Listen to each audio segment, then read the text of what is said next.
हरी भूमि TV पर आपका स्वागत है। सबसे पहले बात करते हैं महाराष्ट्र विधानसभा चुनाव की। हिंदुओं की राजनीति करने वाली भाजपा को चुनाव आते ही मुस्लिमों की चिंता सताने लगी है। महाराष्ट्र में विधानसभा चुनाव आने से पहले शिंदे सरकार ने मदरसों में शिक्षकों की सैलरी 3 गुना बढ़ाकर सबको चौंका दिया है। इस समय डीईडी शिक्षकों को 6,000 रुपए वेतन दिया जा रहा है, जिसे बढ़ाकर 16,000 रुपए किया जाएगा। इसी तरह बीएड और बीएससी और बीएड शिक्षकों का वेतन 8,000 रुपए से बढ़कर 18,000 रुपए हो जाएगा। महाराष्ट्र में जल्द ही विधानसभा चुनाव का ऐलान होने वाला है। विधानसभा चुनाव से पहले शिंदे सरकार ने मुस्लिमों को लुभाने के लिए एक बड़ा कार्ड खेला गया। आपको बता दें कि जनवरी 2024 तक उत्तर प्रदेश की भाजपा सरकार ने मदरसों के शिक्षकों को मानदेय देना बंद कर दिया था। शिंदे सरकार के इस फैसले के बाद राजनीति शुरू हो गई है। शिवसेना नेता आनंद दुबे ने सवाल उठाया कि एक तरफ उप मुख्यमंत्री देवेंद्र फडणवीस कहते हैं कि लोकसभा चुनाव में वोट जिहाद था, वहीं दूसरी तरफ अजीत पवार 10% सीट मुसलमानों को दे रहे हैं। उन्होंने आगे कहा कि शिंदे सरकार मदरसा के शिक्षकों का वेतन बढ़ा रही है। उन्होंने सवाल किया कि इस हेड एंड लव रिलेशनशिप को क्या कहना चाहिए।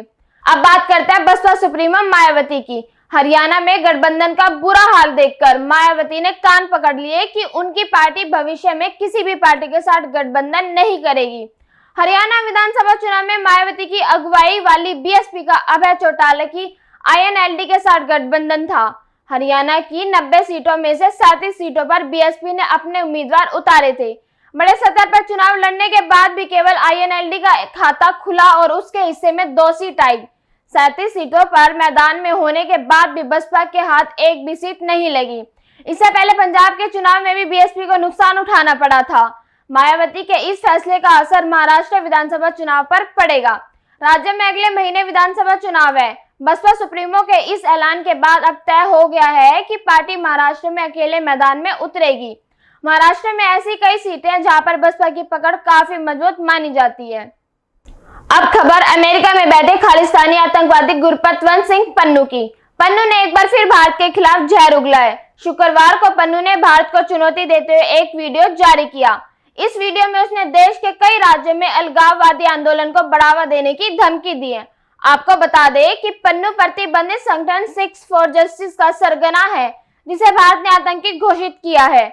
एक अंग्रेजी वेबसाइट की खबर के अनुसार खालिस्तानी आतंकी पन्नू ने वीडियो में चीन से अरुणाचल प्रदेश को वापस लेने की अपील की है। पन्नू ने वीडियो में जम्मू कश्मीर, असम, मणिपुर और नागालैंड को अपने अगले टारगेट के तौर पर पेश किया है। उसने पंजाब की तरह इन राज्यों में भी अलगाववादी आंदोलन शुरू करने की धमकी दी है। पन्नू ने यह भी दावा किया कि अरुणाचल प्रदेश चीन का क्षेत्र है और चीनी राष्ट्रपति शी जिनपिंग को इसे वापस लेना चाहिए। इसके अलावा पन्नू ने भारत पर उसकी हत्या की साजिश का आरोप भी लगाया है।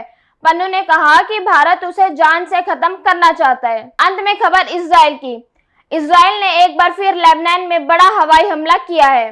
बताया जा रहा है कि इजराइल के इस एयर स्ट्राइक में लेबनान के 22 लोगों की मौत हो गई है, जबकि 100 लोग घायल हो गए हैं। रिपोर्ट्स के अनुसार इजराइल का यह हमला हिजबुल्लाह के एक बड़े नेता को खत्म करने के लिए किया गया था, लेकिन वह भाग निकला। लेबनान के अधिकारियों ने बताया कि घनी आबादी वाले बेरूत इलाके में इजराइल द्वारा किए गए हमलों में करीब 22 लोगों की मौत हो गई है और दर्जनों घायल हो गए हैं। ऐसी खबरों से जुड़े रहने के लिए देखते रहिए हरी भूमि टीवी चैनल और विस्तार से जाना है तो हरी भूमि अखबार पढ़ें।